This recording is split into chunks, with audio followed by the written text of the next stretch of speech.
कभी कभी तुम्हारी याद के मौसम यूं ही बगैर बताए चले आते हैं। मैं देखता हूँ उन लम्हों को जो तुम्हारे बगैर उदास बैठे हैं, वो रातें जो तुम्हारी बातों के बना खामोशी की चादर ओढ़े बैठी हैं। कभी कभी दिल चाहता है कि तुम्हें आवाज दूं, पुकारो, मगर फासलों की जंजीरें हमेशा ही कदम रोक देती हैं।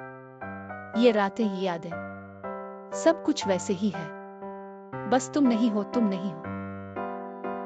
तुम कहीं पे होगे, तुम कहीं पे होगे, छुपे बैठे होगे, किताब के सफ़े पलटे जा रहे होगे।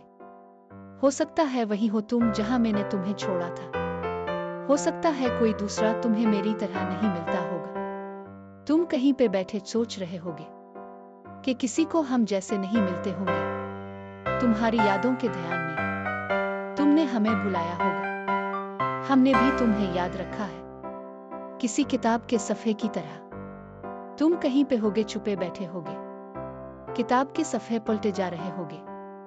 Please like and subscribe to Soul Experience. Thank you.